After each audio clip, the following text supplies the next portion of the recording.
ಮತ್ತು ಉಪಾಸನಾ ಸ್ವಾತಂತ್ರ್ಯ ಸ್ಥಾನಮಾನ ಹಾಗೂ ಅವಕಾಶ ಸಮಾನತೆಯನ್ನು ವೃದ್ಧಿಗೊಳಿಸಲು ಶ್ರದ್ಧಾಪೂರ್ವಕ ಸಂಕಲ್ಪ ಮಾಡಿದವರಾಗಿ ನಮ್ಮ ಸಂವಿಧಾನ ಸಭೆಯಲ್ಲಿ ನವೆಂಬರ್ ತಿಂಗಳ 26ನೇ ತಾರೀಖಾದ ಈ ಮೂಲಕ ಸಂವಿಧಾನವನ್ನು ಅಂಗೀಕರಿಸಿ ಅರ್ಪಿಸಿಕೊಂಡಿದ್ದೇವೆ. ನಮಸ್ಕಾರ. ಈ ದಿನ ಕರ್ನಾಟಕ ಸರ್ಕಾರದ ವತಿಯಿಂದ ಸಮಾಜ ಕಲ್ಯಾಣ ಇಲಾಖೆ ಹಾಗೂ ಎಲ್ಲ ಸಹೃದಯರನ್ನ ಸ್ವಾಗತಿಸಿದ್ದಾರೆ. ಡಾಕ್ಟರ್ ರಾಕೇಶ್ ಕುಮಾರ್ಗೆ ಆಯುಕ್ತರು, ಸಮಾಜ ಕಲ್ಯಾಣ ಇಲಾಖೆ ದಿನಾಚರಣೆ ಸಮಾರಂಭವನ್ನು ಹಮ್ಮಿಕೊಳ್ಳಲಾಗಿದೆ. ಈ ಒಂದು ಸಮಾರಂಭದ ಉದ್ಘಾಟನೆ ಮಾಡಲು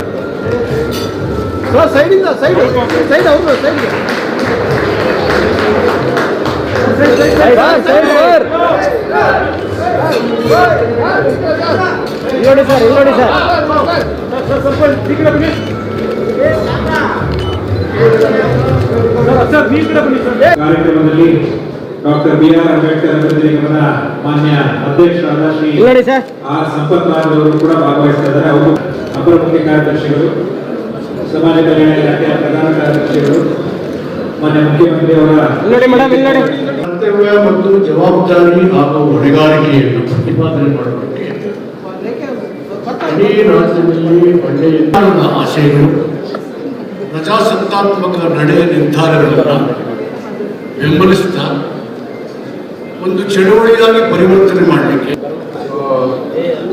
ಆತ್ಮೀಯ ಗೆಳೆಯರು ಮತ್ತು ಬಿಡಿ ಅಧ್ಯಕ್ಷರಾದಂಥ ನಮ್ಮೆಲ್ಲರ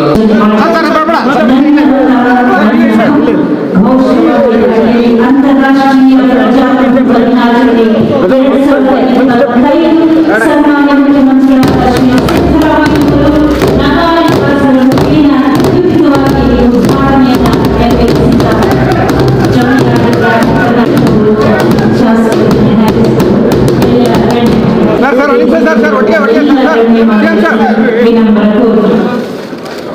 डॉक्टर बाबा साहेब अम्बेडकर नावेंदु हमारे लाडला हमारे वाला महान मेधावी मानवता के दुश्मन सदस्य ಹಾಗೆ ಹಸಿರು ಕ್ರಾಂತಿಯ ಹರಿಕಾರ ಡಾಕ್ಟರ್ ಬಾಬು ಜಗಜೀವನ್ ರಾಮ್ ಅವರ ಭಾವಚಿತ್ರಕ್ಕೆ ಪುಷ್ಪ ನಮನವನ್ನು ಸಲ್ಲಿಸಿದ್ದಾರೆ. ಸನ್ಮಾನ್ಯ ಮುಖ್ಯಮಂತ್ರಿಗಳು, ಉಪಮುಖ್ಯಮಂತ್ರಿಗಳು ಹಾಗೂ ವೇದಿಕೆಯಲ್ಲಿರುವಂತಹ ಎಲ್ಲ ಗಣ್ಯರು, ಮುಖ್ಯಮಂತ್ರಿಗಳ ಕಾರ್ಯದರ್ಶಿಗಳಾದಂಥ ಹಾಗೂ ವಿಧಾನ ಪರಿಷತ್ನ ಸದಸ್ಯರಾದಂಥ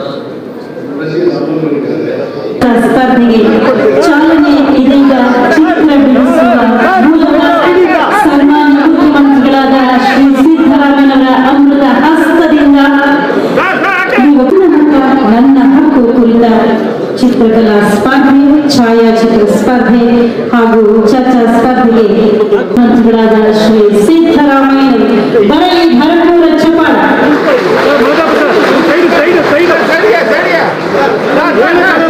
ಸಚಿವರಾದ ಸಿ ಮಹದೇವಪ್ಪನವರು ಕೂಡ ಚಿತ್ರ ಬಿಡಿಸುತ್ತಾ ಎಲ್ಲ ಸ್ಪರ್ಧೆಗಳಿಗೆ ಚಾಲನೆಯನ್ನ ನೀಡಿದಂತಹ ಸನ್ಮಾನ್ಯ ಮುಖ್ಯಮಂತ್ರಿಗಳ ಜೊತೆಯಾಗಿದ್ದಾರೆ.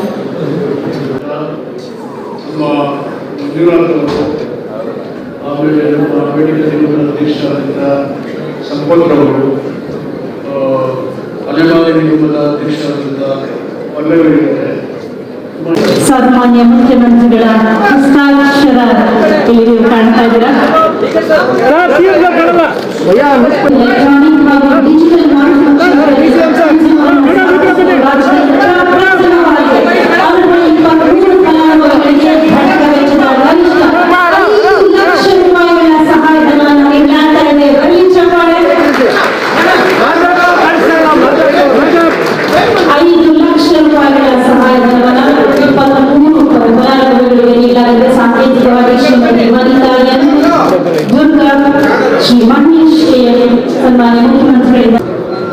ಮುಖ್ಯಮಂತ್ರಿಗಳ ಆದೇಶದ ಮೇರೆಗೆ ವಸತಿ ಶಾಲೆಗಳಲ್ಲಿ ಓದುವ SC ST ಮಕ್ಕಳು ಕಳೆದ ಬಜೆಟ್ನಲ್ಲಿ ಸೂಚನೆ ಕೊಟ್ಟಿದ್ದು 1000 ಜನ ಇಂಜಿನಿಯರಿಂಗ್ಗೆ ನೀಟ್ ಮುಖಾಂತರ ಬೇರೆ ಪ್ರವೇಶ ಪಡೆಯುತ್ತಾರೆ. ವಿತರಣೆ ಮಾಡಲಾಗಿದೆ. 15 ವಿದ್ಯಾರ್ಥಿಗಳು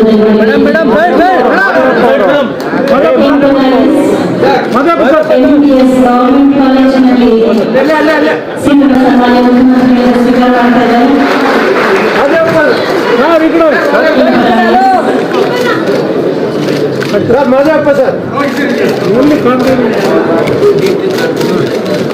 ಅವರ ನಂತರ ನಂದೀಶ್ AH 1 ಲಕ್ಷ ರೂಪಾಯಿಗಳ ಚೆಕ್ ಅನ್ನು ಸ್ವೀಕಾರ ಮಾಡ್ತಾ ಇದ್ದಾರೆ. ಸ್ನೇಹ ಮಂಜುನಾಥ್ ಮಲವರ್ 1 ಲಕ್ಷ ರೂಪಾಯಿಗಳ ಚೆಕ್ ಅನ್ನು ಸ್ವೀಕಾರ ಮಾಡ್ತಾ ಇದ್ದಾರೆ. ಸ್ನೇಹ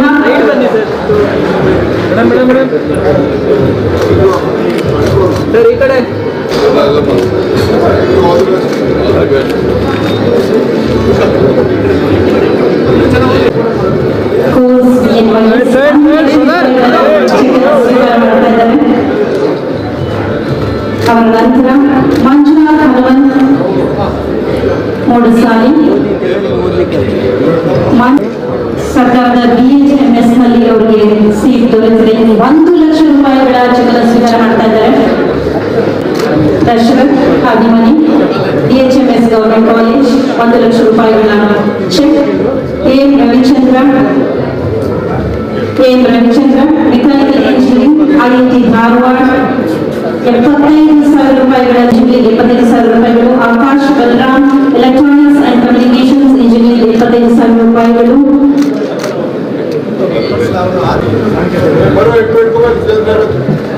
ಓಂಕಾರ BR BTech computer science and engineering 25,000 ರೂಪಾಯಿಗಳು.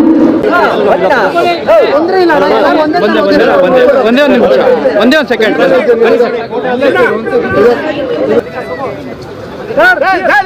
Same sir.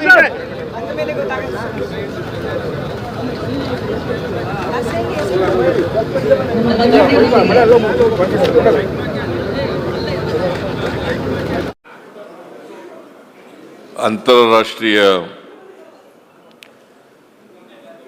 ಪ್ರಜಾಪ್ರಭುತ್ವ ದಿನ ಆಚರಣೆ ಮಾಡ್ತಕ್ಕಂಥ ಕಾರ್ಯಕ್ರಮದಲ್ಲಿ ಭಾಗವಹಿಸಿರ್ತಕ್ಕಂಥ ರಾಜ್ಯದ ಉಪಮುಖ್ಯಮಂತ್ರಿಗಳಾದಂಥ DK ಶಿವಕುಮಾರ್ ಅವರ, ಸಮಾಜ ಕಲ್ಯಾಣ ಇಲಾಖೆಯ ಸಚಿವರಾದಂಥ ಡಾಕ್ಟರ್ SC ಮಾದೇವಪ್ಪ ಅವರ, ಆಹಾರ ಮತ್ತು ನಾಗರಿಕ ಸರಬರಾಜು ಸಚಿವರಾದಂಥ ಶ್ರೀ KH ಮುನಿಯಪ್ಪ ಅವರ,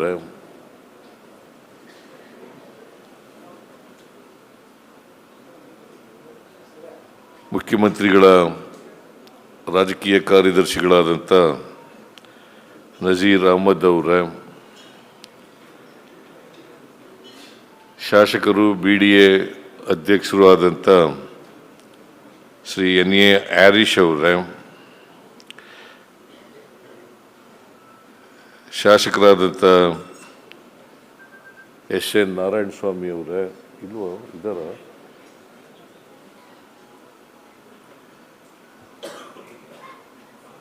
ಆದಿಜಾಂಬವ ಅಭಿವೃದ್ಧಿ ನಿಗಮದ ಅಧ್ಯಕ್ಷರಾದಂಥ ಮಂಜುನಾಥ್ ಅವರ, ಅಲೆಮಾರಿ ಅಲೆಮಾರಿಗಳ ಅಭಿವೃದ್ಧಿ ನಿಗಮದ ಅಧ್ಯಕ್ಷರಾದಂಥ ಶ್ರೀಮತಿ ಪಲ್ಲವಿ ಅವರ, BR ಅಂಬೇಡ್ಕರ್ ಅವರ ಅಭಿವೃದ್ಧಿ ನಿಗಮದ ಅಧ್ಯಕ್ಷರಾದಂಥ ಸಂಪತ್ ರಾಜ್ ಅವರ, ಸಮಾಜ ಕಲ್ಯಾಣ ಇಲಾಖೆಯ ಪ್ರಧಾನ ಕಾರ್ಯದರ್ಶಿಗಳಾದಂಥ ಮಣಿವಣ್ಣನ್ ಅವರ, ಅಧಿಕಾರಿ, ಇತರ ಎಲ್ಲ ಅಧಿಕಾರಿ ಸ್ನೇಹಿತರೆ,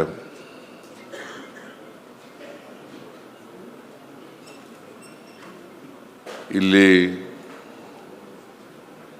ಭಾಗವಹಿಸಿರ್ತಕ್ಕಂಥ ಆತ್ಮೀಯ ಸೋದರ ಸೋದರಿಯರೇ, ಪ್ರೀತಿಯ ವಿದ್ಯಾರ್ಥಿಗಳೇ, ಮಾಧ್ಯಮದ ಗೆಳೆಯರು, ಇವತ್ತು ಅತ್ಯಂತ ಸಂಭ್ರಮದಿಂದ ಸಡಗರದಿಂದ ಅಂತಾರಾಷ್ಟ್ರೀಯ ಪ್ರಜಾಪ್ರಭುತ್ವ ದಿನವನ್ನು ಆಚರಣೆ ಮಾಡ್ತಾ ಇದ್ದೀವಿ.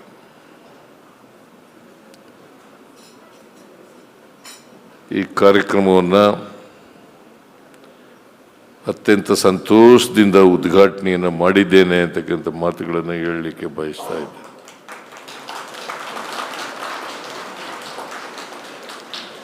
ಈ ನಾಡಿನ ಜನತೆಗೆ ಮತ್ತು ನಿಮಗೆ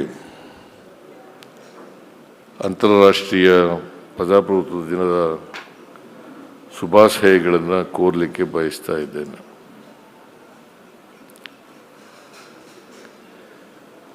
ನಾವು ಪ್ರಜಾಪ್ರಭುತ್ವ ವ್ಯವಸ್ಥೆಯನ್ನು ಒಪ್ಕೊಂಡಿದ್ದೀವಿ.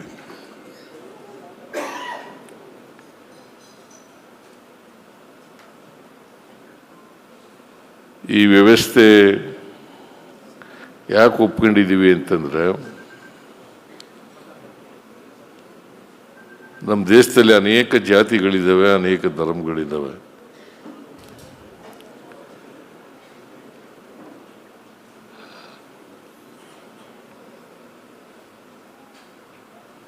ವಿವಿಧತೆಯಲ್ಲಿ ಏಕತೆಯನ್ನು ಕಾಪಾಡಬೇಕು. ನಮ್ಮ ದೇಶ ಬಹು ಸಂಸ್ಕೃತಿಗಳ ದೇಶ,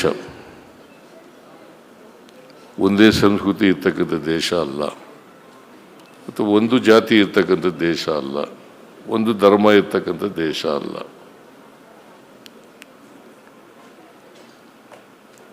ಜಾತಿ ವ್ಯವಸ್ಥೆಯ ಕಾರಣಕ್ಕೋಸ್ಕರ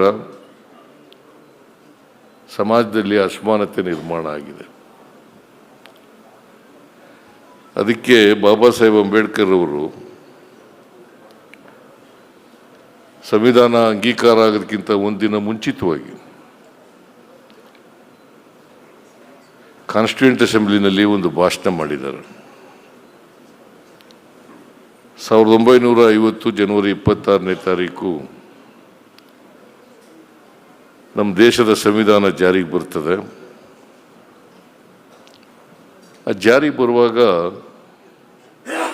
ವೈರುಧ್ಯತೆ ಇರ್ತಕ್ಕಂಥ ಸಮಾಜಕ್ಕೆ ಕಾಲಿಡ್ತಾ ಇದ್ದೀವಿ. ವೈರುಧ್ಯತೆ ಇರ್ತಕ್ಕಂಥ ಸಮಾಜಕ್ಕೆ ಕಾಲಿಡ್ತಾ ಇದ್ದೀವಿ.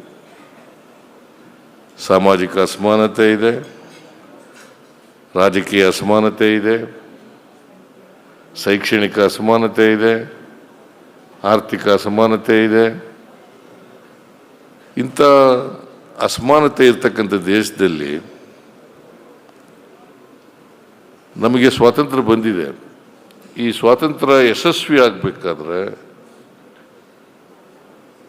ಪ್ರತಿಯೊಬ್ಬರಿಗೂ ಕೂಡ ಸಾಮಾಜಿಕ ಆರ್ಥಿಕ ಸ್ವಾತಂತ್ರ್ಯ ಸಿಕ್ಕಿದಾಗ ಮಾತ್ರ ಸ್ವಾತಂತ್ರ್ಯ ಯಶಸ್ವಿ ಆಗಲಿಕ್ಕೆ ಸಾಧ್ಯ ಆಗ್ತದೆ, ಇಲ್ಲೇ ಹೋದರೆ ಆಗಲ್ಲ.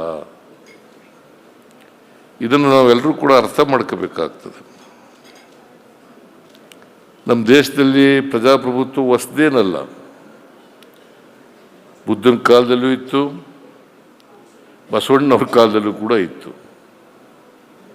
ಇವತ್ತು ನಾವು ಕಾಣ್ತಕ್ಕಂಥ ಸಂಸತ್ತು, ಅಸೆಂಬ್ಲಿ, ಕೌನ್ಸಿಲು, ರಾಜ್ಯಸಭೆ ಇವೆಲ್ಲ ಇದ್ದಾವಲ್ಲ, ಇವೆಲ್ಲವೂ ಕೂಡ 12ನೇ ಶತಮಾನದಲ್ಲೇ ಬಸವಣ್ಣವ್ರ ಕಾಲದಲ್ಲಿ ಅನುಭವ ಮಂಟಪ ಬಸವಣ್ಣವರು ದೂರದೃಷ್ಟಿ ಇಟ್ಟುಕೊಂಡು ಈ ಅನುಭವ ಮಂಟಪವನ್ನು ಸ್ಥಾಪನೆ ಮಾಡಿದರು. ಮತ್ತು ಇದಕ್ಕೆ ಅಧ್ಯಕ್ಷರಾಗಿದ್ದವರು ಅತ್ಯಂತ ತಳ ಸಮುದಾಯಕ್ಕೆ ಸೇರಿದಂಥ ಅಲ್ಲಮಪ್ರಭು ಅವರು. ಅತ್ಯಂತ ತಳ ಸಮುದಾಯಕ್ಕೆ ಸೇರಿದಂಥ ಅಲ್ಲಮಪ್ರಭು ಅವರೇ ಬಸವಣ್ಣವರೇ ಆಗ್ಬೋದಾಗಿತ್ತು. ಆದರೆ ಬಸವಣ್ಣವರು ಅಲ್ಲಮಪ್ರಭುವನ್ನು ಅಧ್ಯಕ್ಷರನ್ನಾಗಿ ಮಾಡ್ತಾರೆ. ಈ ಅನುಭವ ಮಂಟಪದಲ್ಲಿ ಎಲ್ಲ ಜಾತಿಯವರು, ಮಹಿಳೆಯರು, ಪುರುಷರು ಯಾವುದೇ ಭೇದ ಭಾವ ಇಲ್ಲದೇ ಭಾಗವಹಿಸ್ತಾರೆ. ಸಮಾಜದಲ್ಲಿ ಸಮಾನತೆಯ ಬಗ್ಗೆ ಚರ್ಚೆ ಮಾಡ್ತಾರೆ. ಅವರ ಅನುಭವಗಳನ್ನು ಹಂಚಿಕೊಳ್ತಕ್ಕಂಥ ವ್ಯವಸ್ಥೆ ಇರ್ತದೆ. ಯಾವ ಸಮಾಜದಲ್ಲಿ ಭಿನ್ನ ಅಭಿಪ್ರಾಯವನ್ನು ಕೇಳ್ತಕ್ಕಂಥ ವ್ಯವಸ್ಥೆ ಇರ್ತದೆ, ಭಿನ್ನ ಅಭಿಪ್ರಾಯವನ್ನು ಕೇಳ್ತಕ್ಕಂಥ ವ್ಯವಸ್ಥೆ ಇರ್ತದೆ, ಅಲ್ಲಿ ಪ್ರಜಾಪ್ರಭುತ್ವ ನೆಲೆಸಿದೆ ಅಂತಕ್ಕಂಥ ಮಾತುಗಳನ್ನು ಹೇಳಲಿಕ್ಕೆ ಬಯಸ್ತಾ ಇದ್ದೇನೆ. ಪ್ರಜಾಪ್ರಭುತ್ವ ಎಲ್ಲರ ಅಭಿಪ್ರಾಯಗಳು ಇರಬೇಕು. ಆಮೇಲೆ ಒಟ್ಟಾರೆಯಾಗಿ ಬಹುಮತ ಇರ್ತಕ್ಕಂಥದ್ದಕ್ಕೆ ಆಗ್ತದೆ. ಈಗ ಇವತ್ತು ಪ್ರಜಾಪ್ರಭುತ್ವದಲ್ಲಿ ನನ್ನ ಮತ ನನ್ನ ಹಕ್ಕು ಅಂತ ಘೋಷವಾಕ್ಯಗಳ ಜೊತೆ ಆಗ್ತಾ ಇದೆ. ನನ್ನ ಮತ ನನ್ನ ಹಕ್ಕು. ಇದನ್ನು ದುರ್ಬಲಗೊಳಿಸ್ತಕ್ಕಂಥ ಪ್ರಯತ್ನ ನಡೀತದೆ. ಪಟ್ಟಭದ್ರ ಹಿತಾಸಕ್ತರು ಇದನ್ನು ದುರ್ಬಲಗೊಳಿಸಬೇಕು. ಒಂದು ಕಾಲ ಇತ್ತು, ರಾಜರ ಕಾಲದಲ್ಲಿ ವಸಾಹತು ಸಾಗಿ ಇತ್ತು. ಆಮೇಲೆ ಶ್ರೀಮಂತರು ಜನಪ್ರತಿನಿಧಿಗಳಾಗ್ತಕ್ಕಂಥ ವ್ಯವಸ್ಥೆ ಇತ್ತು. ಆಮೇಲೆ ಯಾವುದೇ ಹಕ್ಕಿಲ್ಲ, ಯಾವುದೇ ಭೇದ ಭಾವ ಇಲ್ಲದೇನೆ ಎಲ್ಲರ ಹಕ್ಕುಗಳು ಕೂಡ ಸಮಾನವಾದವು ಅಂತಕ್ಕಂಥ. ಈಗ ರಾಷ್ಟ್ರಪತಿಗೂ ಕೂಡ ಒಂದೇ ಮತ. ಅತ್ಯಂತ ದುರ್ಬಲ ವರ್ಗದವನು ಇದ್ದಾನಲ್ಲ, ತಳ ಸಮುದಾಯದವನು, ಅವನಿಗೂ ಒಂದೇ ಮತ. ವ್ಯತ್ಯಾಸ ಏನಿಲ್ಲ. ಅದಕ್ಕೆ ಬಾಬಾ ಸಾಹೇಬ್ ಅಂಬೇಡ್ಕರ್ ಅವರು ಒಬ್ಬ ವ್ಯಕ್ತಿ ಒಂದು ಮತ ಒಂದು ಮೌಲ್ಯ ಅಂತ ಹೇಳಿದ್ರು. ಒಬ್ಬ ವ್ಯಕ್ತಿ ಒಂದು ಮತ ಒಂದು ಮೌಲ್ಯ ಅಂತ ಹೇಳಿದ್ರು. ಆದರೆ ಅದು ಆರ್ಥಿಕವಾಗಿ ಸಾಮಾಜಿಕವಾಗಿ ಇಲ್ಲ. ಇದನ್ನ ದುರುಪಯೋಗ ಪಡಿಸ್ಕೊಂಡು ಕೆಲವು ಪಟ್ಟಭದ್ರ ಹಿತಾಸಕ್ತರು ಪ್ರಜಾಪ್ರಭುತ್ವವನ್ನು ದುರ್ಬಲಗೊಳಿಸ್ತಕ್ಕಂಥ, ಸಂವಿಧಾನವನ್ನು ದುರ್ಬಲಗೊಳಿಸ್ತಕ್ಕಂಥ ಪ್ರಯತ್ನವನ್ನು ಮಾಡ್ತಾ ಇದ್ದಾರೆ. ಇದಕ್ಕೆ ನಾವು ಆಸ್ಪದ ಕೊಡಕೂಡದು. ಅದರಲ್ಲೂ ವಿಶೇಷವಾಗಿ ನಾಗರಿಕರು, ಈ ಸಮಾಜದ ನಾಗರಿಕರು, ಎಲ್ಲ ಜಾತಿ ಎಲ್ಲ ಧರ್ಮದ ಜನ ಸಂವಿಧಾನವನ್ನು ರಕ್ಷಣೆ ಮಾಡ್ತಕ್ಕಂಥ, ಪ್ರಜಾಪ್ರಭುತ್ವವನ್ನು ರಕ್ಷಣೆ ಮಾಡ್ತಕ್ಕಂಥ ಕೆಲಸ ಆಗಬೇಕಾಗ್ತದೆ. ಅದು ನಮ್ಮೆಲ್ಲರ ಕರ್ತವ್ಯ, ನಮ್ಮೆಲ್ಲರ ಜವಾಬ್ದಾರಿ. ಸಂವಿಧಾನ ರಕ್ಷಣೆ ಆದರೆ, ಪ್ರಜಾಪ್ರಭುತ್ವ ಉಳಿದ್ರೆ ನಮ್ಮ ರಕ್ಷಣೆ ಆಗ್ತದೆ.